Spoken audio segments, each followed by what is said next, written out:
Quando nós estamos dentro de um relacionamento, é despertado em nós amor, alegria, tesão, atração, mas também é despertado em nós medos, angústias, padrões, que dirá quando a gente passa pela experiência do término de relacionamento. Aí não é despertado uma ou duas emoções, mas sim uma avalanche delas.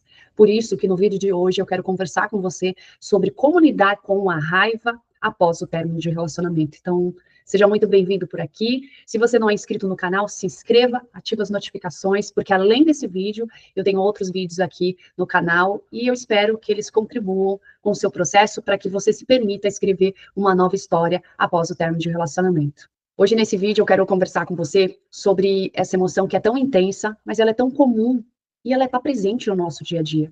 Só para você entender, antes de eu começar a gravar esse vídeo, eu estou aqui em casa e eu moro num condomínio e passou, eu acredito que foi a mãe ou talvez a babá e uma criança de provavelmente tem uns 5, 6 anos. E essa criança estava gritando bastante, estava gritando, e pelo jeito ela estava com muita raiva. E por que eu estou te contando isso? Porque a raiva, ela é um sentimento comum, só que não bem vista como as outras emoções.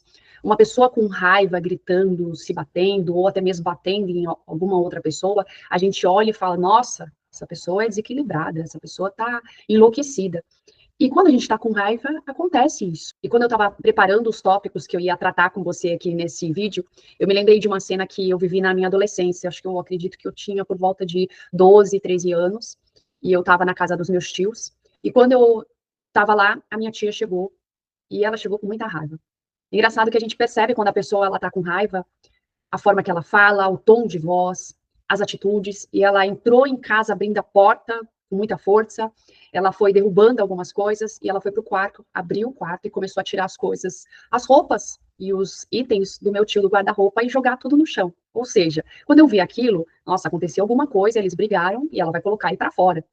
E era justamente aquilo que ela estava falando. Eu não quero ele mais aqui. Ela estava com muita, muita raiva. E esse é o ponto. O problema não é a raiva, o problema é o excesso de raiva. Porque no excesso de raiva, a gente vai para o extremo, a gente vai tomar decisões precipitadas. E eu me lembro dessa cena, que naquele dia ela estava com muita raiva. Eu não me recordo se meu tio entrou em casa ou não, mas eu sei que passou alguns dias, e parece que eles se entenderam, e ele voltou para casa. Então, esse é o ponto. Quando a gente passa pelo término de relacionamento, não é ruim sentir raiva. A gente vai sentir raiva, indignação, porque o outro decidiu partir, porque o outro traiu, porque o outro não quer estar mais perto, porque o outro fez planos, talvez ele até tenha se comprometido com você com palavras, e aí entra um ponto de atenção, que não é o que a pessoa fala, e sim as atitudes que a pessoa toma durante o relacionamento, só que às vezes a gente vai muito pelas falas, a gente fica muito envolvido e seduzido pelo que a pessoa fala dentro do relacionamento, sem olhar. Tá bom, a pessoa está me falando isso, mas quais são os comportamentos padrões no dia a dia? Esse é o ponto de atenção. A raiva, ela é algo natural, a gente sente, a gente experimenta. A questão é o excesso de raiva que pode trazer algumas consequências para nós. E é sobre isso que eu quero conversar com você aqui nesse vídeo. Os caminhos que a raiva ela pode levar a gente a percorrer. O primeiro deles é quando, por conta da raiva e dessa indignação, eu quero dar um jeito de punir essa pessoa que não quer estar mais comigo. Eu quero me vingar, eu quero criar situações para expor, para envergonhar. Um segundo caminho que a raiva ela pode percorrer é o caminho da autopunição. Quando eu começo a me autodepreciar, me xingar de idiota, de burra, ou até mesmo beber em excesso, sair com várias pessoas ao mesmo tempo, ou até mesmo se isolar. Essa é um segundo caminho da raiva que te leva à autopunição. Só que tem um terceiro caminho da raiva, que é quando eu começo a descontar em pessoas que não têm nada a ver com a história que eu vivi com meu ex ou com a minha ex. E aí a pergunta que eu quero te fazer aqui nesse vídeo é qual que é o caminho que esse sentimento tem te levado a percorrer? É o caminho da punição, da autopunição, ou é o caminho de querer descontar em pessoas que não têm nada a ver com a história de vocês? É importante que você identifique isso. E nesse vídeo, além de conversar sobre esse assunto, eu quero poder compartilhar com você algumas das estratégias que geralmente eu compartilho nos meus atendimentos, mas que eu quero compartilhar aqui com você para que isso contribua com esse processo, com essa travessia, para você escrever uma nova história, porque eu acredito sim que existe vida para além do término de relacionamento. Um segundo ponto que eu quero conversar aqui com você, além dos caminhos que a raiva ela pode percorrer, é a questão da raiva em excesso, a raiva quando ela não é expressada. E a raiva, quando ela não é expressada, eu me lembro de que teve alguns casos na clínica de pessoas que vieram para a terapia por conta do término, porque já estavam até no relacionamento, mas não conseguia estar inteiro nesse relacionamento. E a raiva era algo presente. Só que a raiva ela estava presente através da somatização. A pessoa com muita dor de cabeça, com dores no corpo, a pessoa com crise de ansiedade, dor no estômago. Ou seja, é o corpo somatizando uma emoção que não foi expressada, uma emoção que não foi colocada para fora. O segundo ponto aqui, em relação ao excesso de raiva não expressado, é que leva a pessoa justamente nos caminhos que eu tinha falado, a querer punir o outro ou até mesmo se punir. E um terceiro ponto que eu quero compartilhar aqui sobre o excesso de raiva e não expressar é que, assim, é muito fácil a gente perceber quando a pessoa está com raiva, pelo comportamento, pelo tom de voz e os comportamentos de protesto que a pessoa tem. O término de relacionamento, ele é o estímulo, sim, mas ele não é a causa daquela dor, daquele sofrimento. A causa da dor e do sofrimento que a pessoa experimenta está relacionado às ideias, aos pensamentos que a pessoa está tendo em relação a esse término. E talvez você escute isso e fale, não, Priscila, eu estou com raiva por conta dele, do que ele me fez. Mas, quando você para pensar sobre o que exatamente você está pensando sobre esse término, você começa a perceber os seus pensamentos, são eles que estão retroalimentando essa raiva dentro de você. E aqui entra o quarto ponto de atenção. A raiva é como se fosse um despertador para a gente acordar para aquilo que está fervilhando dentro de nós. Como é para você ouvir isso? Me deixa saber aqui nos comentários se quando você está com raiva, você consegue olhar para aquilo que está fervendo dentro de você. Eu vou gostar muito de ler o seu comentário aqui embaixo. Quando a gente sente raiva após o término, é natural, porque é uma forma de o corpo se autorregular frente àquilo que dói tanto.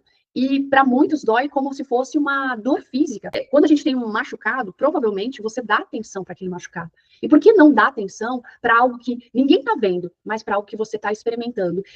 Porque a gente só tem condição de fazer a travessia desde que a gente dê presença, dê calor para aquilo que está atravessando dentro da gente, incluindo essa fase, que é a fase da raiva e da indignação, que é uma das fases do término de relacionamento. Então, antes de entrar nas estratégias que eu quero compartilhar aqui com você, que eu utilizo nos meus atendimentos, destacar aqui é que é normal a gente sentir raiva, porque existem contextos onde a pessoa, o ex foi embora e não falou nada, tem aquele outro contexto onde a pessoa foi traída, então é natural você sentir raiva, você sentir indignação, então valida isso que você está experimentando, porque a melhor forma disso mudar de forma é você normalizar e ao mesmo tempo validar. E nesse momento eu quero compartilhar com você as 8 estratégias que geralmente eu utilizo nos meus atendimentos. E a primeira delas, vamos imaginar a cena. Você está lá no seu trabalho e aí você decide pegar o seu celular. Você vai lá, dá uma olhadinha no seu WhatsApp e você, de repente, dá uma olhadinha ali nos status e vê que tem a bolinha do seu ex ou da sua ex veio para frente. E aí você vai olhar e você vê uma foto ou você vê um texto e aquilo te aciona raiva, indignação. Ou seja, o outro parece que está tão bem, está seguindo a vida dele, porque a gente não pode afirmar que ele realmente está muito bem, obrigado. Imagine que você vê aquela foto e aquilo aciona dentro de você, desperta dentro de você muita raiva e muita indignação. Nesse momento, é importante você, ao invés de você pegar o celular e querer punir, atacar, xingar, discutir, é você parar e respirar. Priscila, como assim respirar? Exatamente. Porque a raiva, ela é um despertador para você olhar para aquilo que está dentro de você. Porque quando a gente para e a gente respira, nesse momento é a hora de você identificar a fonte da sua raiva. Quais os pensamentos? Quais são as imagens que vêm? E eu sei que no primeiro momento fazer isso sozinho, talvez isso vai ser um pouco complicado, mas tenta pensar que você deve fazer muitas coisas complicadas durante o seu dia. E por que não testar, experimentar essa possibilidade? Então, frente a uma situação que acionou uma raiva e uma indignação, você vai parar, você vai deixar o celular de lado, você vai respirar e você vai identificar quais são os pensamentos, quais são as imagens, o que eu estou criando de imagem de diálogo interno dentro de mim, é sobre isso. Porque depois que você identifica, você vai para a terceira, que é reconhecer o que você precisava frente a essa situação. Isso só você pode reconhecer. Porque conforme você vai avançando nessas etapas, você vai para a quarta estratégia, que é expressar o que você sente. Eu sinto raiva, vai ter pessoas que vão falar, me sinto frustrado, eu me sinto injustiçado, me sinto desvalorizado, ou seja, expressar o que você sente e, a partir disso, o que eu preciso frente a essa situação, o que eu precisava, o que é importante para mim e que não foi considerado nesse momento que a pessoa postou aquilo. Mas, eu reforço, não é sobre a pessoa, é sobre o que está acontecendo dentro de você e precisa de atenção e precisa de presença. Um outro caminho que às vezes a pessoa também pode percorrer, e eu não citei lá atrás, é que às vezes a pessoa ela pode querer negar que está sentindo raiva. E só que quando a gente nega a raiva, a gente se desconecta justamente daquilo que vive dentro de nós, daquilo que é importante. Por isso que eu reforço, por mais desafiador que seja esse percurso, que você olhe para aquilo que está acontecendo dentro de você. A quinta estratégia, ela tem a ver com você observar o impacto. Porque quando você seguiu aquele passo de investigar o que você sente, o que você precisa, e você se oferece, quando você está mais calma e você se oferece aquilo que você precisava frente àquela situação, você vai para essa quinta estratégia, que é observar o impacto. E aí é o momento de você se perguntar, como que essa raiva está afetando a minha vida, o meu trabalho, as minhas relações, às vezes a sua relação com os seus familiares, com os seus amigos, a relação com o seu trabalho, a relação com aquilo que é importante para você. Isso que eu reforço a importância de você ter nitidez do que isso está te causando de prejuízo, para que você, chegando a essa conclusão, você comece a tomar decisões e ações diferentes frente a isso. A sexta estratégia, ela tem a ver com base segura. O que exatamente seria isso, Priscila?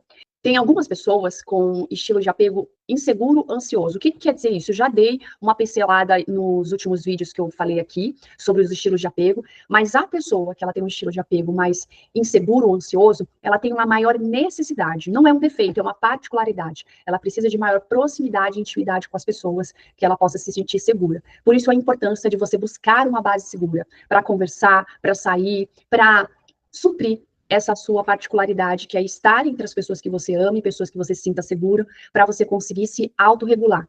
E nessa sétima estratégia, ela tem a ver justamente com esse assunto, a autorregulação.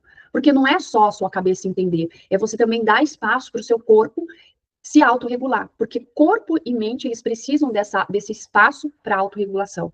Vai ter pessoas que no momento da raiva, o corpo dela vai pedir se movimentar para bater em algo, e aí eu sugiro que você pegue uma toalha e você acerte algum móvel, ou acerte a cama, o sofá, e tome cuidado para não se machucar e também não machucar as pessoas que possam estar próximo. Você pode, inclusive, fazer um combinado com as pessoas que você está próximo, que você precisa, de alguma forma, externalizar aquilo que você está sentindo. Eu me lembro, quando eu falo sobre esse assunto, eu me lembro que na minha adolescência, eu estava vivendo algumas situações, e dependendo da situação que eu vivia que despertava em mim muita raiva, eu tinha uma necessidade de gritar. E aí, o que eu fazia? Uma escada atrás, no quintal do fundo, eu subia aquela escada, subia no telhado, e ali eu podia gritar. Como tinha uma movimentação da rua, certamente ninguém ouvia, mas também, se alguém ouvia, logo a pessoa que visse ou ouvisse, ela ia acabar esquecendo. Mas eu fazia isso como forma de extravasar a minha raiva. E a pergunta que eu quero te fazer é: o que você costuma fazer para externalizar a sua raiva? É importante você olhar, além daquilo que está passando pela sua cabeça, você perceber o que o seu corpo está precisando para se autorregular. Então, você pode gritar, aí para isso você utiliza uma almofada, se você não morar em casa, você pode usar o recurso da toalha para bater, ou você pode simplesmente pegar um saco de boxe e dar alguns socos. Essas são algumas ideias para que você possa extravasar essa raiva e o seu corpo e mente se autorregular. E a última estratégia que eu quero deixar aqui para você é sobre você planejar sua rotina. Por quê? Quando a gente passa pela experiência do término de relacionamento, geralmente fica um vazio. Principalmente aquelas pessoas que ficaram anos, dividiram anos a mesma casa, os móveis, a mesma cama. Parece que fica assim um vazio. E é estranho, né, lidar com esse vazio, lidar com essa ausência, lidar com essa falta. E aí, a importância de você planejar a sua rotina, você redesenhar a sua rotina. Porque quando a raiva diminui, é hora de a gente encarar aquilo que a gente precisa encarar e conseguir olhar o que eu posso fazer hoje. O que eu dou conta de fazer agora? O que eu dou conta de fazer para promover bem-estar? Às vezes pode ser que você esteja dentro daquele contexto onde você não pode sair da casa, mas quem sabe mudar os objetos de lugar, trocar de repente algum móvel que era significativo para vocês. Então, planeje, redesenhe a sua rotina, de você testar e experimentar novas formas que vão te promover bem-estar. Sentir é algo humano, mas aprender a lidar, a ter estratégias para lidar com esse sentir, se faz essencial. Eu espero que esse vídeo tenha contribuído com você. Agora me deixa saber aqui embaixo nos comentários do que eu trouxe aqui para você de práticas que você vai incluir ou que você já tem incluído para superar o término de relacionamento. Me deixa saber aqui embaixo. Até o nosso próximo vídeo.